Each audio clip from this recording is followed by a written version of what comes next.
Hello and welcome back to another episode of the Oneer Podcast, the podcast where we break down and review films all in one big, long, unbroken take. I'm Austin Archer, and with me, as always, is my childhood next-door neighbor and lifelong best friend, Kramer, England. All right, we're talking about Tron Ares today. It's in theaters right now if you want to go check it out. Let's jump right into our thoughts, spoiler-free on this one. We just talked about, this was one of the movies that we talked about in our beginning of the year predictions for like the biggest films of the year, and I think neither one of us went back and watched what we said, but I think what I said was like, I don't think I'm gonna really care about this movie. I don't really care about the Tron franchise. I've never really been grabbed by the story particularly. I think the movies can be entertaining for what they offer in terms of visuals, but what's your feeling about this movie? Yeah, my feeling, I think, it was entertaining. I went in with low expectations. I had a good time because I had those low expectations. I wanted there to be a good score, which I feel like Nine Inch Nails did a great job. Yeah. I do not feel like it was better than Daft Punk. Daft Punk is just like one of my all-time favorites. I love that soundtrack. I wanted there to be some cool action, some cool visuals, and that's what I got. I went and saw it with my son. So I had a good time, but the movie itself left me wanting something more. And that's kind of all three Tron movies. Yeah. Like I went back and I watched all three. Did you watch? I didn't. I was going to, and then honestly, Tron Ares left me feeling so empty that I was like, I just don't care enough about the franchise to even go back and watch. And I was curious. I was like, I should start it from the beginning and see if it like hits harder. But I'm just like, I think the general feeling from most audiences is like, okay. Yeah. It's like, it's kind of it's such a weird franchise because not many people are really asking for this, at least not that I know of. And they keep trying to make it now. So I watched the original Tron, and this is definitely a movie where they were like, we can do all this cool stuff. So they made the movie doing all the cool stuff, but there's not really a good enough story to back it up.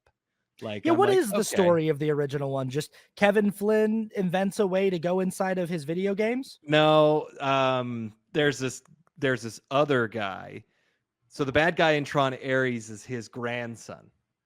And right. So it's always been Dillinger versus Dillinger. Yeah, it's always Dillinger been Dillinger versus. Okay. So yeah, he's like created this master program, and like all the programs have, and so his company found a way to digitize things, just to make them, they send like an orange into the digisphere or whatever, whatever they say. The grid. Yeah, they put it into the grid, and so like they're trying to take down the master program. And when they're doing that, Flynn, who does not work at the company anymore, they sneak him in, and then he gets digitized, and he's trying to stop the master program from destroying all the other programs. And so then he gets like Honey, I Shrunk the Kids into and like, so it's, I mean, it's like, okay, they definitely had style over substance in a way, there, because like the story's just fine. There's nothing. That's all of them though, right? Like we said, that's all of them. I watched Tron Legacy last night. That is by far my favorite Tron movie. And I think it's just that I love that soundtrack so much. Like Daft Punk did the feeling that it is, and like the style of it, and like how it looks, how it's shot, everything is really, really, really good. But then the third act, it falls off. Yeah. And it's just kind of like all of a sudden Sam Flynn does not become the he just kind of takes a back seat in his own story. And I'm like, okay, this is not as good of an ending, but I still actually really like that movie. So, but this movie is kind of the same. It's just kind of like, okay, I'm just lacking. You know what I think Tron needs, one or the other. It's a more interesting like central philosophy behind its story, where we're really getting into some questions about sentience and what it means to be human and what it means to exist. And like we need to actually like get deeper into that in the same way that the Wachowskis did with The Matrix. Like we need to either get deeper and the Wachowskis do both of this better than Tron, or they just need to lean into the fact that the concept is simple. It's people from the real world getting pulled into a digital world, and they play like these kind of cool digital games with these discs and these bikes, but just make all of that more hardcore. Just make it like totally the best sequences in Legacy and Ares are like these few action sequences where it's like, cool. They're like throwing their discs and stuff. And like, and I'm just like, you know what? If this is all your movie has to offer mostly is like these visuals and the cool soundtrack, then just like own that and hit like John Wick this thing, because John Wick is like so thin on plot, and it's like what we're gonna show you for 2 hours are just amazing action set pieces, just one after another after another, and we're gonna keep heightening them, and there's gonna be like cool neon lighting and pretty cool music, and Keanu Reeves is gonna be awesome. And it's like my feeling with Tron is like, hey, it's fine if you don't want to like write a deeper story with more interesting characters.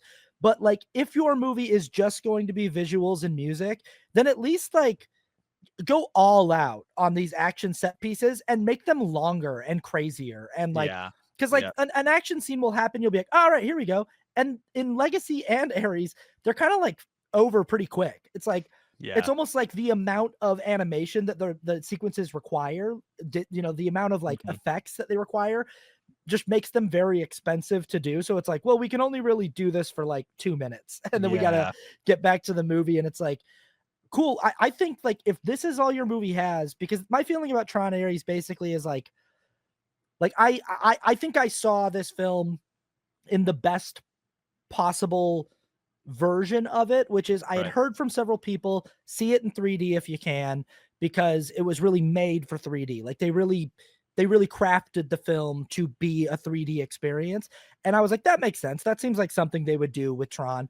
And I don't usually go in for 3D, but I have an AMC Stubs A-list membership, and seeing it in IMAX 3D is the same price as seeing it anywhere else. It's always free for me. But so I was like, whatever, I'll go see it in IMAX 3D, because like I think that's probably the best possible movie-going experience I can get from Tron Ares. And I was not disappointed with the visuals, and like you said, with the Nine Inch Nails soundtrack. And those were the stars of the film for me. Like from early on in the film, from like the opening title sequence and everything, and early sequences inside of the computer world, I was like, cool. Like they're really doing stuff with the 3D element, and I don't feel cheated. I feel like they really designed this to be a visual experience. But I was kind of thinking like, this feels like it should be like a Sphere show or something in Vegas, you know? Like it should be more of like an experience that people put on 3D glasses and have like this crazy sensory experience. It feels more like that than a movie. And the movie behind all of it is just something that I'm like, I don't care. And I think at a time when AI is taking over everything, and we're having all these conversations about the proliferation and popularization of generative AI and data centers, I'm like, you could write a screenplay here that has something to say about that. And you could have characters that have something interesting to say about that. But I just felt like it's all very thin. On depth, and I think the whole series is that way. Yes, I totally agree, and I actually think it would have been better. All three of these movies, like they just play games for some reason, but it's weird because they make games, like they make games. So it's like, why is it not just a more simple plot of like you get sucked in and then you have to play the games to survive? So each game you got to do something really cool. You know, you got to do the light cycle and you got to do this like. And the game should be like sick. Like it should just be like really fun, cool stuff. Just like go all out on like crazy action set pieces. Yeah, you know? like they're trying to give, and like, so this is the thing about Ares.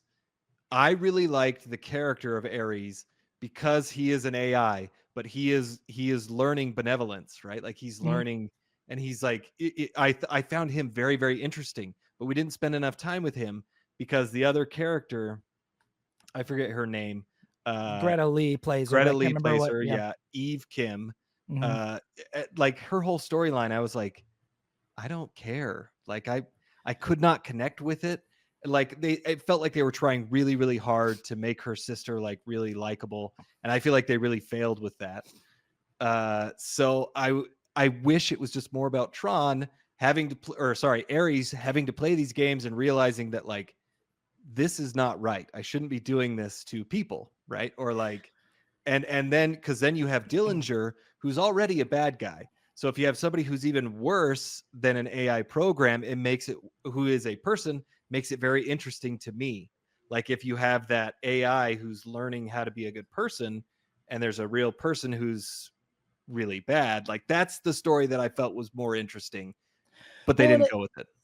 I think that I think, and again, like a big part of the movie is that Ares is developed to be a super soldier in the real world. Yeah. The movie is, again, without getting into too many spoilers, the movie is about how in the third movie they're trying to bring elements from the digital world out into the real world. Yeah. And Dillinger wants to make, and this is all in the trailer, so I don't feel like this is. No, you're not spoiling. He wants to make a fleet of super soldiers that are developed in the digital world and brought out into the real world.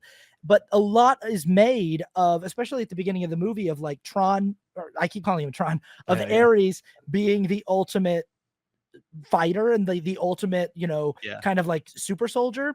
And I'm like, okay, cool. If we're gonna build this up this much, then like we really gotta cut loose in the middle act and final act of this film. Like, really like let him be awesome. And I agree, Ares is the most interesting character in the film. And I like his development, but we lose him for like a good chunk of like the back half of the second act and third act. And he's just sort of like off the story map doing something else that takes him away from the main action. And I'm like, we just need some sequences where Ares is like up against like 30 mercenaries who are highly trained, and he just goes through and like John Wick style, like one by one takes them out, and it's like a long prolonged fight scene that's like, we just need some like really cool do it. Like they went for the nostalgia factor because he went back to like the 80s version of Tron, which I'm like, I don't care. But if you would have had it what you were saying, where he goes and the other programs are like, he has to get to this spot in order to get out, so we're going to stop him, and he has to work his way through, all the different levels or whatever with a bunch of different programs that are coming after him. Dude, that would have been awesome. Yeah, that would have been great. Just make him straight up Neo, and just have him just be doing like, just have really crazy long, because that's all you're really offering is like visuals and a dope soundtrack. And I'm like, if that's all that's on order, that's fine. I'll go see John Wick and just watch John Wick fight got 30 guys at a time for 2 hours straight. But like, because I know that that's all that movie is offering me, and I'm not like there to learn anything deep. Like at this point, I'm just like, John is Baba Yaga, and he goes around and he's invincible, and nobody can beat John. And the whole movie is just like one cool fight scene after another. And I kind of just left Tron Ares being like, Legacy and Ares have so much style, so much visual flair and style between the soundtrack and the visuals.